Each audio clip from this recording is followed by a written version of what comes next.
मैं डॉक्टर रमेश शुक्ला एक बार आपका फिर से स्वागत करता हूं आपके अपने online educational platform the Lucknow study station पर। ये क्लास हमारा संख्यात्मक योग्यता का चल रहा है, जिसमें हम लोग बात कर रहे हैं प्रॉफिट लॉस एंड डिस्काउंट की। इसमें अभी तक 5 वीडियो लेक्चर हो चुके हैं। ये छठा क्लास है और इसमें हम आपसे 2 से 3 महत्वपूर्ण कंसेप्ट पे बात करने वाले हैं। तो ये 3 सवाल आपके सामने लिखे हुए हैं। मैं पहले पढ़ के सुना देता हूं और इन 3 सवालों को क्लियर करने के बाद ऐसे कोई भी सवाल आप इजी वे में कर पाएंगे। पहला सवाल है, 55 रुपये के 25 नींबू बेचने पर 25% की हानि होती है। 25% का लाभ कमाने के लिए 55 रुपये में कितने नींबू बेचे जाएं। अगला सवाल है, 60 रुपये में 75 आम बेचने पे 20% की हानि हुई। 40% का लाभ कमाने के लिए 35 रुपये में कितने आम बेचे जाए। अब इस सवाल और इस सवाल में डिफरेंस क्या है? इस सवाल और इस सवाल में सिर्फ अंतर ये है कि यहाँ पे अमाउंट जो पहले था वही अमाउंट एग्जैक्टली अभी भी है, बट यहाँ पे जो अमाउंट पहले था वो अमाउंट ना हो करके एक डिफर अमाउंट सामने आ गया है। अगला सवाल है, 40 रुपये के 45 पेन बेचने पे 20% की हानि उठानी पड़ रही थी। 20% का लाभ प्राप्त करने के लिए 24 रुपये के कितने पेन बेचे। तो ये एक जैसे हो गए। यहाँ पे जो दैट टाइम अमाउंट था वो अमाउंट अब ना हो करके एक अलग अमाउंट के बारे में बात की जा रही है। तो पहले हम इस सवाल पे बात करते हैं और फिर इन पे बात करेंगे। अगर ऐसा क्वेश्चन आपके सामने आता है तो क्या करेंगे, और अगर ऐसे क्वेश्चन आते हैं तो क्या करेंगे। देखिए, 55 रुपये के 25 नींबू बेचने पे 25% की हानि होती है। 25% आप लाभ कमाना चाहते हैं, 55 रुपये में कितने बेचें। तो यहाँ पे जब अमाउंट आपको कांस्टेंट हो, यानी अमाउंट चेंज ना किया गया हो, तो आपको अमाउंट टच करने की ज़रूरत नहीं है। जब अमाउंट एक जैसा हो तो अमाउंट को हरगिज मत टच करिएगा। क्या 55 रुपये में जब 25 नींबू दे रहे थे तो पहले हानि हो रही थी? निश्चित रूप से हानि हो रही थी 25% की। तो अब आप लाभ कमाना चाहते हैं। अगर अमाउंट स्थिर है तो वस्तुओं की संख्या जब ज़्यादा आप देंगे तो हानि होगी, और अगर कम करते चले जाएंगे तो लाभ होता चला जाए। तो यहाँ पे जो आपका आंसर होगा, ये एक तुक्का लगाने का तरीका आपको बताते हैं कि कम से कम 25 से तो कम ही दे। भाई, जब वो 25 दे रहा था तब उसको नुकसान हो रहा था, और 25% लाभ कमाना चाहता है तब तो वो 25 से और कम दे। जैसे हम आपको 10 रुपये के 3 दे रहे हैं, हमें हानि हो रही है, तो लाभ कमाने के लिए 3 से ऊपर तो नहीं जाएंगे, 3 से नीचे ही आएंगे। जब 10 रुपये के 2 देंगे या 10 रुपये का 1.5 देंगे या 10 रुपये का 1 देंगे, तभी तो हमें लाभ होगा। तो आपका जो आंसर होगा, आप ये बोल सकते हैं कम से कम 25 से तो कम ही होगा। अगर 25 से कम होगा तो इस तरह का आंसर नहीं होगा, ये गलत हो जाएगा आपका आंसर। तो एक चीज़ का ध्यान रखिएगा, जब लाभ कमाना होगा तो पर्टिकुलर एक अमाउंट में वस्तुओं की संख्या घटती जाएगी। अच्छा, अब आप देखिए तरीका क्या है। 55 को बिल्कुल टच नहीं करेंगे, ज़रूरत नहीं है इस अमाउंट को टच करने की। क्लियर हो गए। और जब ऐसा सवाल आता है तो ये अमाउंट ऐसा होता है कि जो कैलकुलेट नहीं होता है, कटता नहीं है, कॉम्प्लिकेट होता है। अब आप देखिए, आप 25 नींबू दे रहे थे तो आपको 25% की हानि हो रही थी। यदि हानि तो 100 माइनस और लाभ तो 100 प्लस। इस सवाल के रेफरेंस में जब हम वस्तुओं की संख्या को लेके चलते हैं, अमाउंट को नहीं, तो 25 नींबू जो है आपके थे किसके साथ, तो 75% वैल्यू के साथ थे। आपको चाहिए क्या यहाँ पे, आपको चाहिए 125% वैल्यू, यानी 125% चाहिए। अब आप यहाँ पे देखिए कितना हो गया ये, 25 पंचे और 25 तिया 75, 5 से काट दीजिए, 5 पचा 25, 5 तियाई 15, यानी 15 नींबू अगर वो देगा 55 रुपये के, तो निश्चित रूप से उसको 25% का लाभ होगा। तो इस तरह से आप बड़े इजी वे में इस प्रश्न को कर सकते हैं, कहीं आपको कन्फ्यूज़न नहीं होने वाला। फिर से आप सुनिए, जब अमाउंट एक जैसा हो तो अमाउंट को मत टच करिएगा। क्लियर। किसी चीज़ की कॉस्ट जो होती है वो 100% होती है। जब लाभ तो 100 प्लस और हानि तो 100 माइनस। इस सवाल के रेफरेंस में जब हम वस्तुओं की संख्या को लेके चल रहे हैं तो इनमें विलोमा अनुपात होता है। अगर वस्तुओं की संख्या को हम कम करते जाएंगे तो लाभ होगा, और बढ़ाते जाएंगे तो हानि होती चली जाएगी। किस में? पर्टिकुलर एक अमाउंट में। तो यहाँ पे क्या है कि उल्टा हम रखते हैं, जो दिया है वो नीचे, जो चाहिए ऊपर, वो नहीं करते हैं। यहाँ पे आप वस्तुओं की संख्या लिख लो, 25% हानि हो रही थी, उसके बगल में 100 से 25 घटा के 75 लिख दो। और अब क्या चाहते हैं, आप चाहते हैं कि मैं 25% लाभ कमाऊं, तो 100 में 25 जोड़कर नीचे रख दो, कैलकुलेट कर दो, आंसर आ जाएगा। अच्छा, यही एक सवाल और हम आपको डिजिट बदल करके बता देते हैं, देखिए कोई प्रॉब्लम नहीं होगी। इसी सवाल में मान लीजिए हम कोई भी अमाउंट रख देते हैं, आप ध्यान दीजिएगा मेरी बात को, कि 17 रुपये है, ठीक है। 17 रुपये के 36 नींबू बेचने पर, 17 रुपये के 36 नींबू बेचने पे हमें 10% की हानि होती है, राइट। 17 रुपये के 36 नींबू बेचने पे 10% की हानि होती है। आप 20% लाभ कमाना चाहते हो। 20% का लाभ कमाने के लिए 17 रुपये में कितने नींबू बेचे। अब देखिए सवाल चेंज हो गया। 17 रुपये के 36 नींबू बेचने पे 10% की हानि होती है। 20% का लाभ कमाने के लिए 17 रुपये में कितने नींबू बेचे। आपका अमाउंट एक जैसा है, अमाउंट को हरगिज़ नहीं टच करेंगे, वस्तुओं की संख्या को लिख लेंगे। ये 36 वस्तुओं की संख्या थी और ये 90% वैल्यू के साथ है। आपको क्या करना था, 120% नीचे आ जाएगा, 0 0 कट गया, 12 तिहाई 36 और 9 त्रिक 27। यदि आप 27 नींबू 17 रुपये का बेचेंगे तो निश्चित रूप से 20% का लाभ कमाएंगे। तो ये सवाल पे नज़र रखिएगा, जब अमाउंट एक जैसा हो तो वस्तुओं की संख्या को लेकर के चलिएगा और इस तरह से करिएगा। अगला सवाल बहुत ही इंटरेस्टिंग है, इसको देखिए कैसे करेंगे। इसको पूरा लिखते हैं। ये 60 रुपये, ये एक अमाउंट है, में 75 आम। 60 रुपये में 75 आम पूरा लिखते हैं। 60 रुपये में 75 आम जब बेचे गए, ठीक है। 60 रुपये में जब 75 आम बेचे गए तो क्या हुआ, 20% हानि हुई, यानी 80% रिटर्न मिला। 80% आप रिटर्न रख लीजिए या विक्रय रख लीजिए। विक्रय 80% रहा। विक्रय 80% का होने का मतलब है, विक्रय मूल्य 80% होने का मतलब है कि हानि हुई। 60 रुपये में 75 आम बेचने पे 80% विक्रय मूल्य मिला। अब आप सवाल ये उठता है कि कितने रुपए का, है ना, क्वेश्चन मार्क लगा दिया, में 75 आम बेचे। आम को हम अपनी जगह पे रखेंगे कि 120% विक्रय मूल्य मिले, यानी 140%, 40% का लाभ कमाना चाहते हैं ना, तो 140% विक्रय मूल्य मिले, राइट। ये लिख सकते हैं यहाँ पे, या ये लिख सकते हैं कि 20% हानि हुई और 40% लाभ कमाना चाहते हैं। तो किसी चीज़ की कॉस्ट 100% होती है, अगर हानि होगा तो 100 माइनस हो जाएगा और लाभ होगा तो 100 प्लस हो जाएगा। तो 60 रुपये में, बहुत ध्यान से देखिएगा, 60 रुपये में 75 आम देने पे 20% की हानि होती है, यानी रिटर्न वैल्यू 80% है। कितने रुपए में 75 बेचें कि 40% का लाभ हो, यानी रिटर्न वैल्यू 140% हो। अच्छा, वस्तुएं वही हैं, पहले हानि हो रही थी, अभी लाभ कमाना चाहते हैं, तो इससे तो ज़्यादा ही पैसे में बेचे। जब हमको इस सामान के लिए, बहुत ध्यान से देखिएगा, जब हमको इस सामान के लिए 60 रुपये मिल रहे थे तो हम कह रहे थे कि साहब 20% की हानि हो रही है, यानी ये 80% है। अब इस सामान के लिए आपको चाहिए क्या, ताकि 40% का लाभ हो, आप 140 यहाँ पे रख दीजिए और जवाब आया है कि साहब हमें 105 रुपये चाहिए। 105 रुपये चाहिए ताकि हम जो है 40% का लाभ कमा सके। तो क्लियर हो गया आपको कि 105 रुपये आपको चाहिए 75 आम के लिए, ताकि 40% का लाभ हो। पहले 75 आम के लिए जब 60 रुपये ले रहे थे तो 20% की हानि हो रही थी। तो 105 रुपये के 75 आम, अब पूछ रहा है कि 35 रुपये के कितने, तो 75 आम की जो कॉस्ट है वो 105 रुपये है। आप पूछ रहे हो कि 35 रुपये के कितने बेचे, तो 35 से गुणा कर दो, दिया है 105 का, चाहिए 35 का। यहाँ अमाउंट के साथ काम कर रहे हैं, वस्तुओं की संख्या को कांस्टेंट रखा है हमने, तो ये जवाब आ जाएगा 25, यानी 25 आम। अगर वो 35 रुपये में 25 आम बेचेगा तो निश्चित रूप से उसे 40% का लाभ होगा। इसका सही आंसर ए है। अच्छा, अगला सवाल जो है एग्जैक्टली ऐसा ही है, इसको अब आप करिए और सॉल्विंग बाद में देखिएगा। आप खुद उसको करिए, करने के बाद ऑप्शन देखिए और फिर आप आगे बढ़िएगा, तब सॉल्विंग देखिएगा।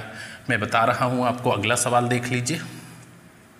40 रुपये में 45 पेन बेच रहा था तो 20% की हानि हो रही थी। ठीक है, देखिए ये पैसा है, 40 रुपये 45 पेन सेल आउट कर रहा था तो 20% हानि हो रही थी, रिटर्न क्या मिल रहा था? 80% रिटर्न मिल रहा था। 20% हानि का मतलब है 80% रिटर्न मिलना। अभी वो कितने रुपए का है ना, क्वेश्चन मार्क लग गया। क्या?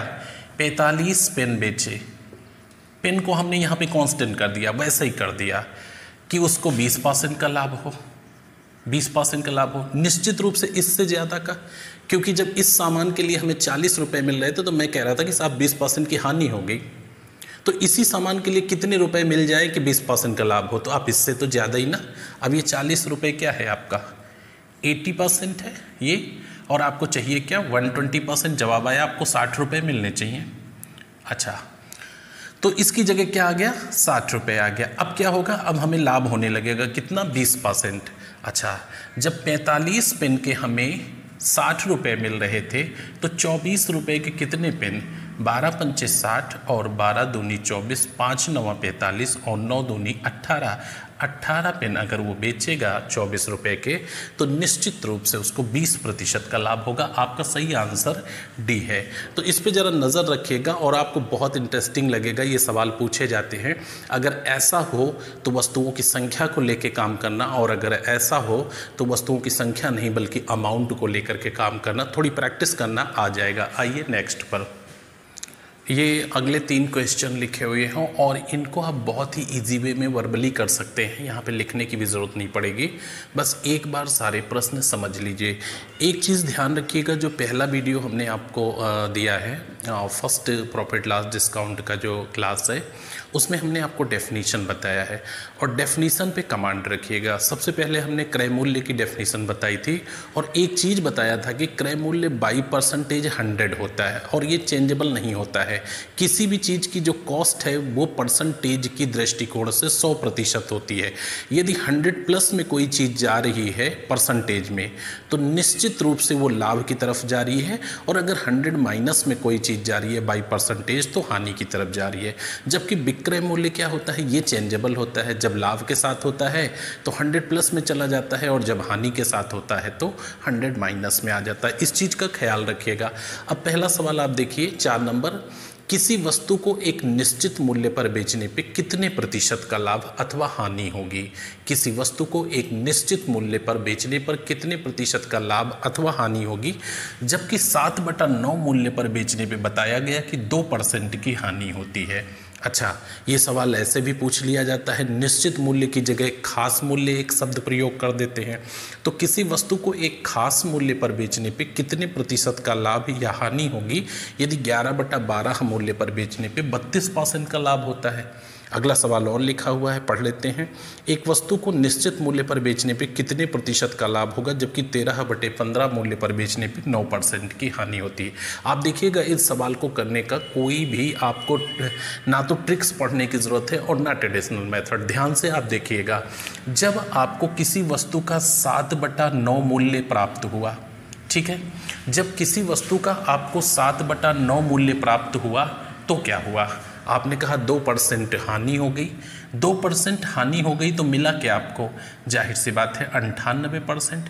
यदि निश्चित या खास मूल्य चाहिए तो इसको इसके साथ पलट दीजिए, बाकी कुछ नहीं करना है। 9/7 कर दीजिए, 7 से काट दीजिए, ये 14 हो गया और 14 9 126 हो गया। 100 से जितना ज़्यादा है उतना ही लाभ होगा। आपका आंसर होगा 26% का प्रॉफिट होगा। यानी 100 प्लस जितना प्लस उतने परसेंट का लाभ होगा। यदि 100 माइनस तो जितना माइनस उतने परसेंट का आपको हानि होगी। फिर से देखिए, 7/9 मूल्य की जो वैल्यू है वो 98% है। कैसे? 2% की हानि हो गई। आपको तो निश्चित मूल्य चाहिए ना, निश्चित मूल्य चाहिए यानी कंप्लीट मूल्य चाहिए, तो 9/7 कर दीजिए, क्योंकि 9 में से 7 अंश जब मिले तो 2% की हानि होगी। यदि पूरे अंश हमें मिल जाते तो क्या होता? 126% रिटर्न होता और 26% का लाभ होता। आपका सही आंसर सी हो जाएगा। अगला देखिए, जब आपने 11/12 मूल्य पर बेचा, 11/12 मूल्य में ये तीनों सवाल यहीं बता देता हूँ। देखिए, जब 11/12 मूल्य पर बेचा तो 32% का लाभ हुआ। लाभ तो 100 प्लस कितना हो जाएगा, 132 हो जाएगा। जब 11/12 मूल्य पर आपने बेचा तो 32% का लाभ, लाभ तो 100 प्लस होगा 132। आपको तो निश्चित मूल्य चाहिए, पलट दीजिए 12/11, 11 एकम 11 और 11 दूनी 22, 12 बरहम 144, 100 से जितना ज़्यादा है उतना लाभ होगा। आपका आंसर होगा 44% का प्रॉफिट होगा। आपका सही आंसर ए हो जाएगा। अगला सवाल देखिए, 13/15 मूल्य पर बेच रहे थे तो क्या हुआ। जब 13/15 मूल्य पे आप बेच रहे थे तो 9% की हानि हो रही थी। 9% का हानि का मतलब समझ रहे, रिटर्न वैल्यू 91% हो गई। हानि तो 100 माइनस और लाभ तो 100 प्लस है। आपको तो खास मूल्य चाहिए, निश्चित मूल्य चाहिए, तो क्या करेंगे, 15/13 कर देंगे और 13 सत्ते 91, 15 सत्ते 105। आपका जवाब आया कि सर 5% का लाभ होगा। आप यहाँ से देखेंगे, अगर 100 प्लस होगा तो जितना 100 से ऊपर है वो लाभ है, और अगर 100 माइनस होगा तो जितना 100 से नीचे है वो हानि हो जाएगी। तो इस तरह से आप इन सवालों पे नज़र रखिएगा। बहुत इंटरेस्टिंग है और बहुत पूछा जाता है। कभी निश्चित मूल्य लिखते हैं, कभी खास मूल्य लिखते हैं, तो इसमें कन्फ्यूज़न नहीं रखिएगा। और इसको करने का सबसे ईजी और अच्छा तरीका यही है, आप ऐसे ही इसको सॉल्व करिए। आइए नेक्स्ट क्वेश्चन पर। ये नेक्स्ट आपके सामने 3 क्वेश्चन लिखे हुए, 7 नंबर, 8 नंबर, 9 नंबर। पहले मैं सवाल पढ़ देता हूँ, उसके बाद आपको पर्टिकुलर एक तरीका बताता हूँ जिससे बहुत ही आसानी से, बल्कि आप वर्बली इन क्वेश्चनों का आंसर दे सकते हैं। पहला सवाल है, एक रेडियो को 7% की हानि पर बेचा जा रहा था, बट एक खरीदार उसे 680 रुपये ज़्यादा पे खरीदने को एग्री हो जाता है, जिससे विक्रेता को 10% का प्रॉफिट हो जाता है। रेडियो की ओरिजिनल कॉस्ट क्या है, या उसकी सीपी क्या है, या उसका रियल प्राइस क्या है, वास्तविक मूल्य क्या है। अगला सवाल है, एक स्कूटर को 11 से ही 1/7% की हानि पर बेचा जा रहा था, और एक स्कूटर को 11 से ही 1/7% हानि के स्थान पर इतने प्रतिशत लाभ पर जब बेचा गया तो विक्रेता को 1280 रुपये ज़्यादा मिल गए। स्कूटर की रियल कॉस्ट क्या है। और अगला सवाल है, एक घड़ी 300 रुपये कम पर बेचना पड़ा, जिससे विक्रेता को 8% लाभ की जगह 7% का नुकसान हो गया। घड़ी की रियल कॉस्ट या उसकी सीपी क्या है। तो ये सारे सवाल एक जैसे हैं। सबसे पहली चीज़ आप देखिए, मैं यहाँ से शुरू करता हूँ और उसके बाद आपको तरीका बताता हूँ। किसी चीज़ की जो रियल कॉस्ट होती है बाई परसेंटेज, वो 100% होती है और ये परिवर्तनशील नहीं है, चाहे इसे वास्तविक मूल्य कह लें या कॉस्ट प्राइस कह लें। तो किसी चीज़ की जो रियल कॉस्ट होती है, वास्तविक मूल्य होता है, वो 100% होता है, जो कि परिवर्तनशील नहीं है बाई परसेंटेज। पहले आप उसे 7% की जब हानि पर बेच रहे थे तो जो रिटर्न वैल्यू आपकी है वो 93% थी। जब आप 7% हानि पर बेच रहे थे तो रिटर्न वैल्यू आपकी 93% थी। लेकिन एक खरीदार आता है, कहता है साहब 680 रुपये ज़्यादा दे रहा हूँ, तो इससे विक्रेता को 10% का लाभ हो जाता है। यानी जो अब रिटर्न वैल्यू आई है वो 10% प्रॉफिट के साथ है, यानी 110% है। जो यहाँ से यहाँ तक का सफ़र विक्रेता ने तय किया है वो 680 रुपये ज़्यादा मिलने की वजह से तय हुआ है। पहले 7% की हानि पर बेच रहे थे तो आपको रिटर्न ये मिल रहा था, अभी 10% का लाभ हो रहा है क्योंकि 680 अधिक पर खरीदने को तैयार हो गया। तो यहाँ से यहाँ तक का जो 22% सफ़र है वो कितने प्रतिशत का है। जवाब मिला ये तो 17% का है, यानी 680 जो है ये 17% के बराबर है। अगर ये पूछा जाए कि पहले कितने का बेचा जा रहा था तो 93 रख दीजिए, अब कितने का बेचा गया तो 110 रख दीजिए, बट हमने पूछा है कि रियल कॉस्ट क्या है तो आप 100 रख दीजिए और जवाब आया 17 चौको 68, यानी 4000 रुपये। तो इसका आपका सही आंसर हो जाएगा 4000 रुपये, यानी आपका सी आंसर सही होगा। अगला सवाल आप देखें, और अगला सवाल 8 नंबर बताने से पहले एक बड़ी इंटरेस्टिंग बात आपको बताते हैं, जिससे इस जो क्वेश्चन है, इस तरह का कोई भी सवाल आता है तो आप बहुत इजी वे में वर्बली आंसर कर पाएंगे। ध्यान से देखिएगा आप, जब हम एक क्राइटेरिया पे होते हैं, ये मध्य बिंदु हमारा है 100% जब रिटर्न होता है तो हम नो प्रॉफिट और नो लॉस के जोन पे होते हैं। अच्छा, इधर जब हम होते हैं तो लाभ की जोन में होते हैं, और जब इधर होते हैं तो हानि की जोन में होते हैं। सबसे पहली चीज़, अगर हम हानि से लाभ की तरफ जाएंगे तो निश्चित रूप से आपको सीपी के रास्ते से होकर के गुजरना पड़ेगा, क्रय मूल्य के रास्ते से। अगर हानि पर कोई व्यापार कर रहे हैं और आज लाभ पर व्यापार करने लगे हैं तो ये तो एकदम सर्टेन है कि आप क्रय मूल्य के रास्ते से गुजर करके आए हैं। पहले आपको 10% हानि हो रहा था, फिर धीरे धीरे 100 पर आए और 100 से आज जो है 110 पर आ गए, 115 पे। तो अगर हानि पे कोई व्यक्ति व्यापार कर रहा है और आज लाभ पे कर रहा है तो क्रय मूल्य के रास्ते से ही गुजर के आया है। और कल वो लाभ पर काम कर रहा था, आज हानि पर कर रहा है, तो बैक भी वो क्रय मूल्य के रास्ते से होके गया है। तो अगर हम इस पक्ष में रहते हैं, यानी दोनों लाभ लाभ की बात की जाए तो आपस में घट जाएगा, यानी माइनस हो जाएगा। और अगर दोनों हानि हानि की बात की जाए तो आपस में घट जाएगा, यानी माइनस हो जाएगा, घट जाएगा आपस में। लेकिन हानि से अगर लाभ की तरफ जाएंगे तो जुड़ जाएगा, यानी प्लस हो जाएगा, या लाभ से हानि की तरफ आएंगे तब भी आपका जुड़ जाएगा। इस चीज़ को ध्यान रखिएगा। अभी हम आपको इसके बाद एक उदाहरण और यहीं पे लिख के दिखाते हैं, या उसी में हम बना देंगे आपको, आप ध्यान से देखिएगा। पहले यहाँ पे हानि हो रही थी, अभी क्या हो रहा है, लाभ हो रहा है। यानी हानि से लाभ क्या होगा, हानि से लाभ जुड़ जाएगा, 7 हानि 10 लाभ 17, और ये चेंजेज आया 680 की वजह से 17 से डिवाइड कर देंगे, कॉस्ट चाहिए रियल, 17 चौको 68, 4000 रुपये आंसर हो गया। अगला सवाल देख लें। एक स्कूटर को 11 सही 1/7% हानि के स्थान पे 4 सही 6/7% लाभ पर बेचा जा रहा था, यानी हानि हो रही थी, लाभ होने लगा, क्या होगा, जुड़ जाएगा। हानि से लाभ, जब विपरीत चीज़ें होंगी तो जुड़ जाएंगी, और जब एक जैसी चीज़ें होंगी तो घट जाएंगी।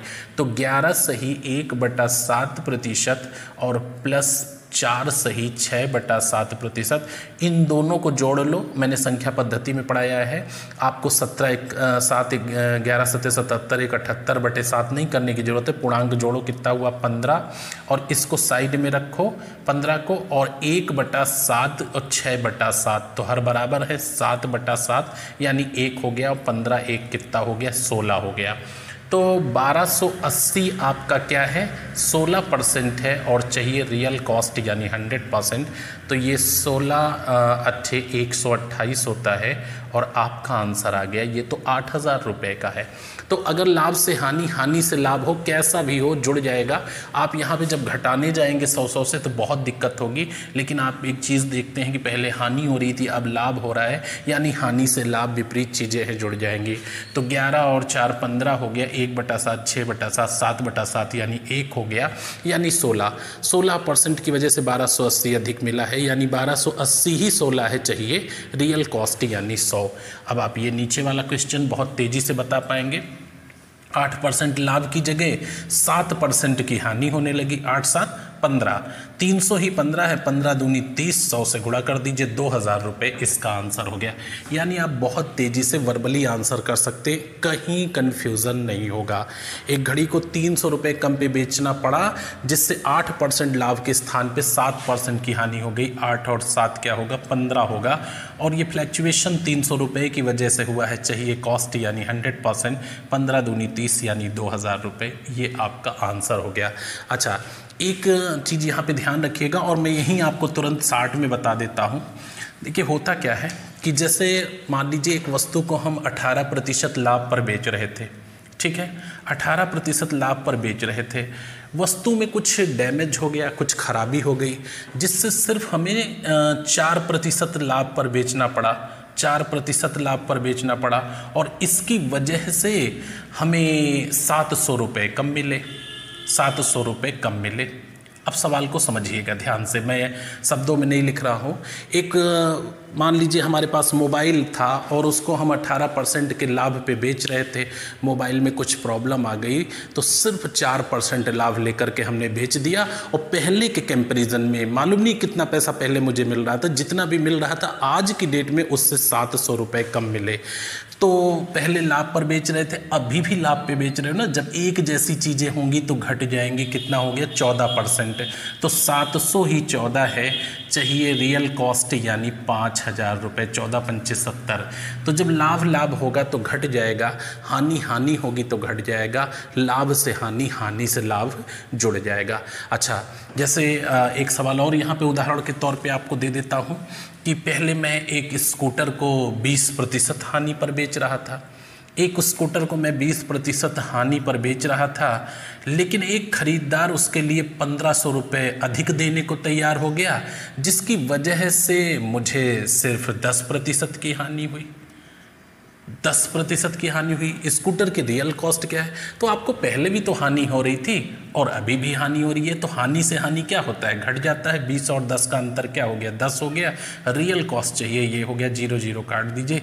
रियल कॉस्ट 15,000 है। तो बस सिर्फ एक चीज़ ध्यान रखिएगा कि हानि से हानि घट जाएगा, लाभ से लाभ घट जाएगा, हानि से लाभ, लाभ से हानि हमेशा जुड़ जाएगा। इसको नीचे रख दीजिएगा और रियल कॉस्ट चाहिए तो या सीपी चाहिए, कॉस्ट प्राइस, तो हमेशा 100 ऊपर रखिएगा। आइए नेक्स्ट क्वेश्चन पर। ये नेक्स्ट आपके सामने जो क्वेश्चन लिखे हुए हैं ये एमआरपी, एसपी और सीपी यानी अंकित मूल्य, विक्रय मूल्य और क्रय मूल्य पर आधारित क्वेश्चन है। और अगर इनको प्रॉपर वे में एक बार समझ गए, एमआरपी, एसपी और सीपी में रिलेशन समझ गए, तो इस तरह का या ऐसा कोई भी सवाल होगा जिसमें अमाउंट दिया होगा, चाहे सीपी, एसपी, एमआरपी कुछ भी दिया हो या परसेंटेज में हो, आप प्रॉपर वे में कर पाएंगे।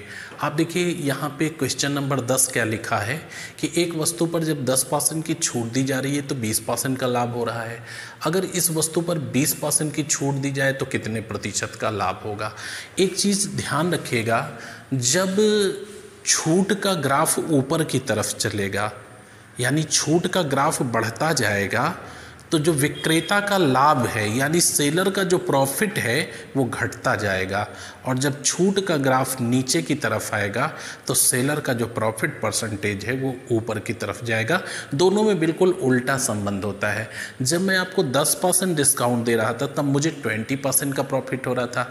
आज मैं 20% का डिस्काउंट दे रहा हूँ तो मैं लॉस में हूँ और आप प्रॉफिट में हैं। इस चीज़ को ध्यान रखिएगा। तो यहाँ पे ये सवाल एमआरपी, एसपी और सीपी पे बेस्ड है और अगर इनमें एक बार रिलेशन समझ गए तो बहुत मज़ा आएगा सॉल्व करने में। आप देखिए मैं तीनों लिख के दिखा रहा हूँ। एमआरपी, एमआरपी का मतलब अंकित मूल्य, एसपी यानी सेलिंग प्राइस और सीपी यानी cost price. By percentage CP 100% होती है, परिवर्तनशील नहीं है। कभी भी क्रय मूल्य निकालना है तो हमेशा ऊपर 100 रखेंगे।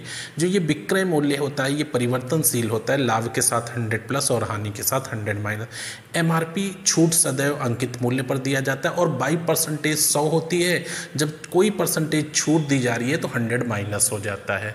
अच्छा, अब यहाँ पे देखिए ये जो लिखा है एमआरपी, एसपी और सीपी, इसमें आप ज़रूरत के हिसाब से ऊपर से नीचे की तरफ आ सकते हैं तुलना करते हुए और नीचे से ऊपर की तरफ जा सकते हैं। ये मौके पर डिजिट देखकर अपनी सहूलियत के हिसाब से काम करिएगा, कोई इसका नियम या बाध्यता नहीं है।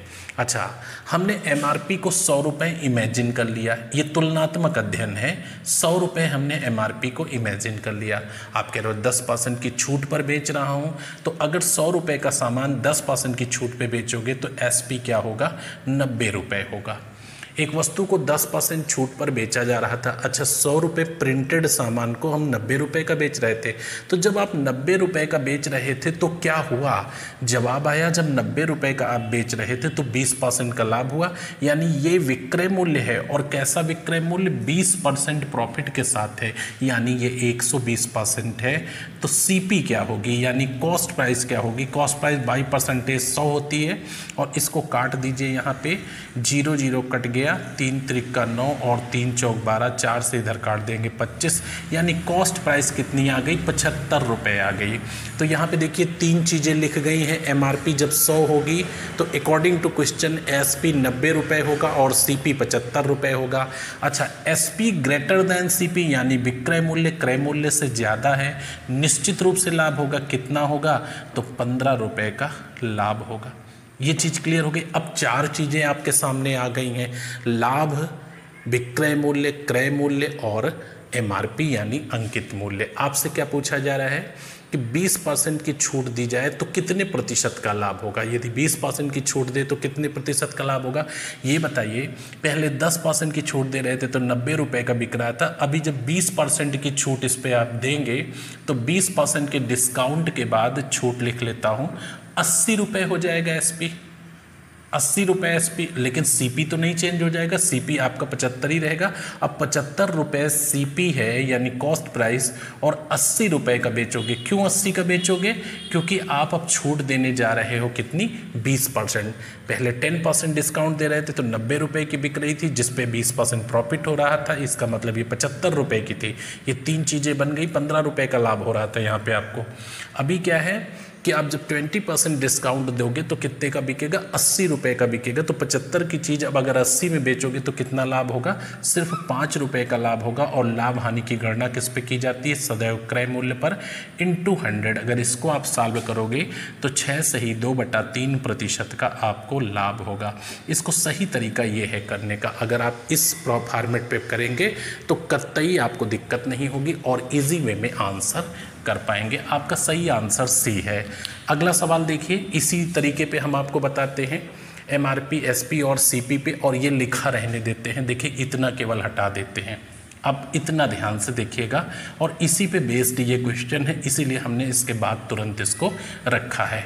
फिर से आप चेक करें, एक वस्तु पर 10% की छूट दी जा रही थी तो 20% का लाभ हो रहा था। अच्छा, 100 रुपये का सामान 90 रुपये में बेचा जा रहा था, तो जब 90 रुपये का आप बेच रहे थे तो आपने कहा कि हम जब 10% डिस्काउंट देते हैं हमें 20% का लाभ होता है। मैंने कहा अच्छा, जिसकी एमआरपी 100 है उसका आप 90 का बेचते हैं। कब? जब आप 10% डिस्काउंट देते हैं। और जब 90 रुपये का बेचते हैं तब कहते हैं मुझे अभी भी 20% का लाभ हो रहा है, यानी ये विक्रय मूल्य है, 120% चाहिए हमें सीपी यानी कॉस्ट। जवाब आया ये तो 75 रुपये है। अच्छा, तो सीपी 75 रुपये है, एसपी 90 रुपये है, लाभ कितना होगा, 15 रुपये का लाभ होगा। आप कह रहे हो कि हमें 1050 रुपये का लाभ हुआ है, तो 1050 रुपये का लाभ हुआ है, यानी 1050 से ही 15 है, इंटू दिया 15 है। यदि कॉस्ट चाहिए तो 75 रख दो, सेल चाहिए तो 90 रख दो, एमआरपी चाहिए तो आप 100 उठा के रख दो, जो चाहिए वो ऊपर। 15 सत्ते 105, आपका जवाब आया 7000 रुपये, यानी 7000 रुपये वस्तु की एमआरपी होगी। तो आपको इससे भटकने की ज़रूरत ही नहीं है। एमआरपी, एसपी और सीपी अगर इनमें आप रिलेशन जानते हैं तो कतई आपको प्रॉब्लम होने वाली नहीं है। कोई भी सवाल हो इजी वे में कर सकते हैं। लास्ट क्वेश्चन देखिए, इसमें कैलकुलेशन थोड़ा सा स्ट्रांग हो सकता है बट कहीं प्रॉब्लम नहीं है। आप कंसंट्रेट करके देखिए, डिजिट पे मत जाइए। एक वस्तु पर 10% की छूट दी जाती है, हमने क्या लिख लिया तुरंत, एमआरपी, एसपी और सीपी। तो एमआरपी हमने 100 रुपये जनरेट कर ली, राइट। अब इस पे 10% की छूट दी जा रही है। एक वस्तु पर 10% की छूट देने पर 30% का लाभ होता है, यानी 90 रुपये की बेची जाएगी। जब 10% पहले डिस्काउंट देंगे तो कितने रुपए की बेची जाएगी, जाहिर सी बात है 100 रुपये का सामान 90 रुपये का बेचा जाएगा।